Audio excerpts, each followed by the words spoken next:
Hi, I'm Patrick Strawn, joined with the triathlon and cycling and now new swimming teams coach, Parker Spencer, in this edition of Face to Face. Thanks for sitting down with us. Yeah, thanks for having me. So the first question I want to ask you, you were a dual sport athlete here in college. You were on the track team as well as triathlon team. And then shortly after finishing triathlon, you decided to coach the team. Was that originally in your plan and mindset? Once I'm done competing in the sport, I'm actually going to start coaching it? Or what made you decide you want to start coaching? Yeah, even when I was a student here at Liberty, I was a grad assistant over at LCA for their track team, and their coaching has always been a bit of a passion of mine. And I had my degree in exercise science here at Liberty, and originally it was something completely different.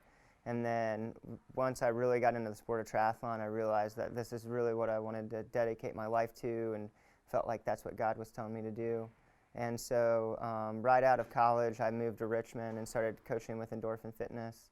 And then there was someone else coaching the triathlon team at the time here, and then she had to step away.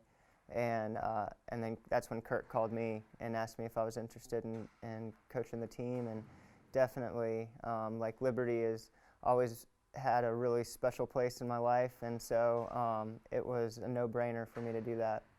And with coaching, triathlon is probably one of the most physically and mentally demanding sports you could probably take.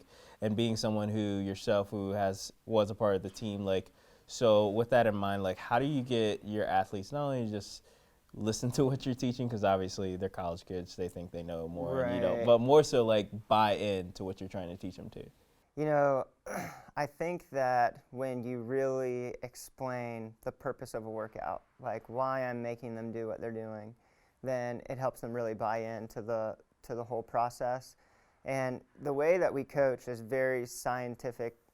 There's very specific scientific principles that we use. And when I kind of explain that they could be training off of a theory, or they could be training off of using scientific methods, it's easier for them to buy in that regard. And if they follow the plan, they do the workouts, they're going to get faster. There's no way they won't get faster if they're putting the work in. And so one, they're all seeing their results and how much faster that they're getting, and their work actually pay off. And then when I also explain to them that there's sometimes that their workouts are specifically designed for them to be very mentally challenging. While we could get a similar result out of a workout that's not as mentally challenging, I have them do one that may be 30 by 50 meters in the pool, just because that can be a little daunting going into it, but it's also training their mind during practice just as much as training their body. And so that way when they are actually toe the line on race day, that they're not just physically prepared, but they're mentally prepared to dig deep and get what they have. And speaking of the coaching aspect, swimming's now going to be a reality here for on campus, more so men's swimming and diving, because we've had a women's swimming team and diving team for a while. So as I said earlier, you coach triathlon, you coach cycling. What made you just decide, yeah, I'll add swimming to my plate too? Well, the offer was made to me, and it was another one of those no-brainer type of things where there's a lot of collaboration that we can have between the three teams.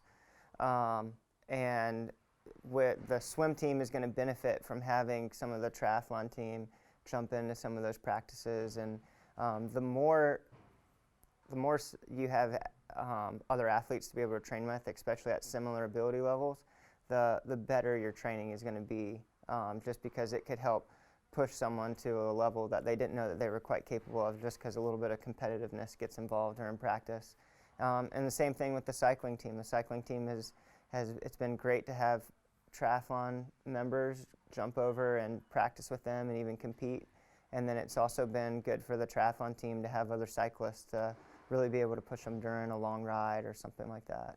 So it does seem a little bit I know to some people it seems a little crazy to take on three sports, but they are, while all three are definitely different, there are very similar aspects to all of them.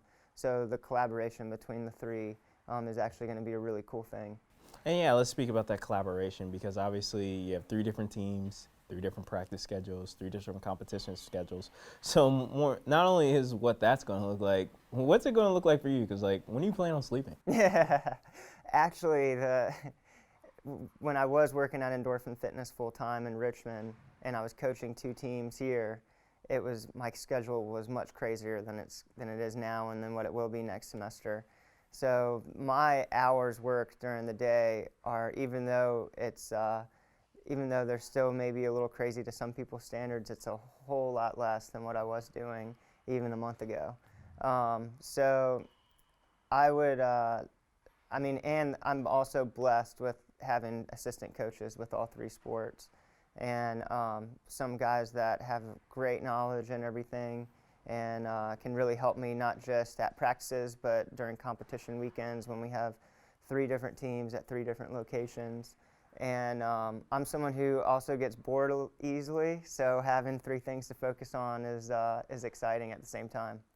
And speaking of, like, I want to go back a little bit to the strain that we've talked about that these sports put on your body. I know Monica McKenzie sat down with Megan Merriman, and she talked about the mental fatigue it gives you, especially more than physical.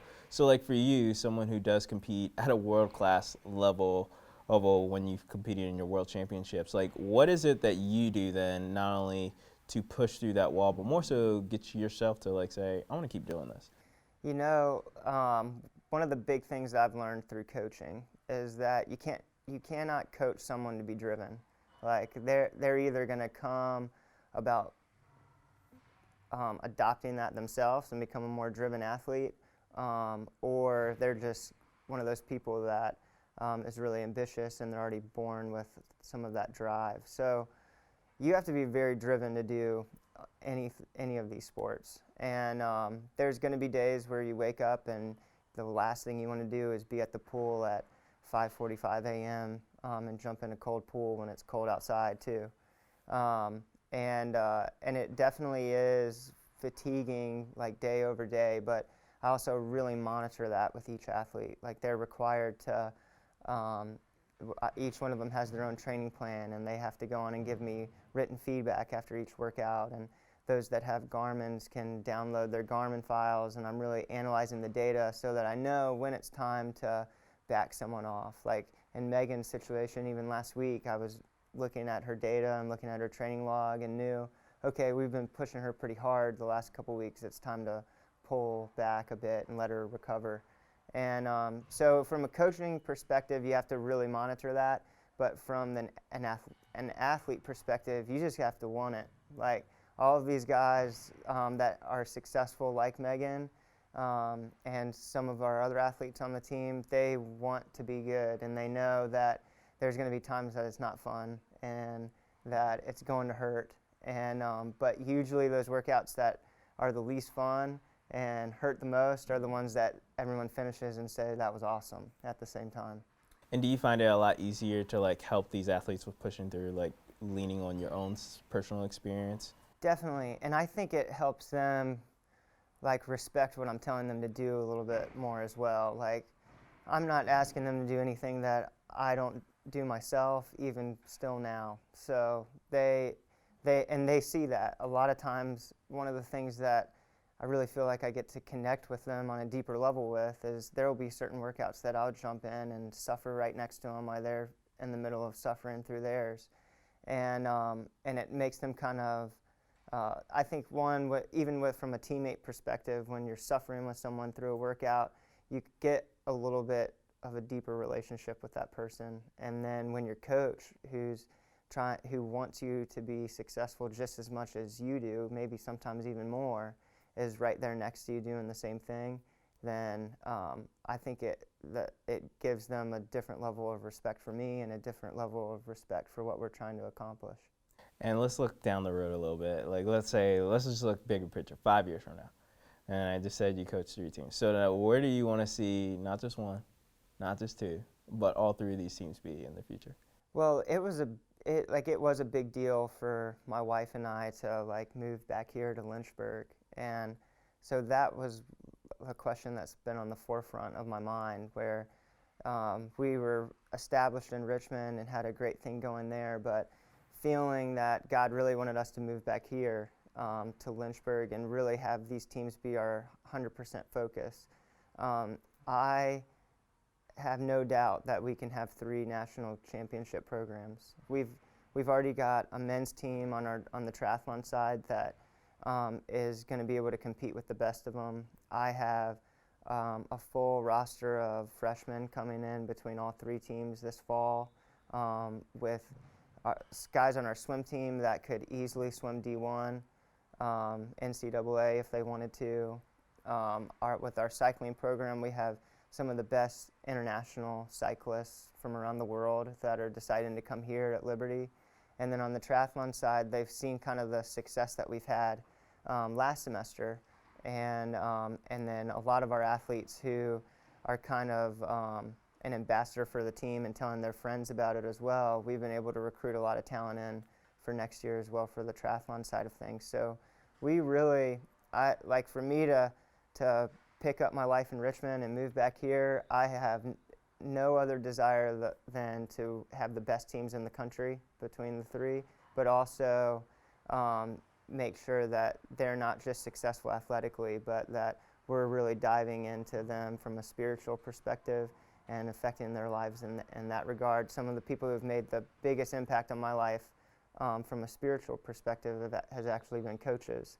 And then with club sports and the way we have our academic department set up here, they're set up for success all the way around to be a really well-rounded person by the time they graduate here. Well, Parker, thank you again for sitting down with us. And yeah, I expect probably some big things. Those strides that triathlon's taken just in the short time you've been coaching, I wouldn't be surprised if the other teams do. So wish you the best of luck in the future for sure. Thanks a lot. Thanks.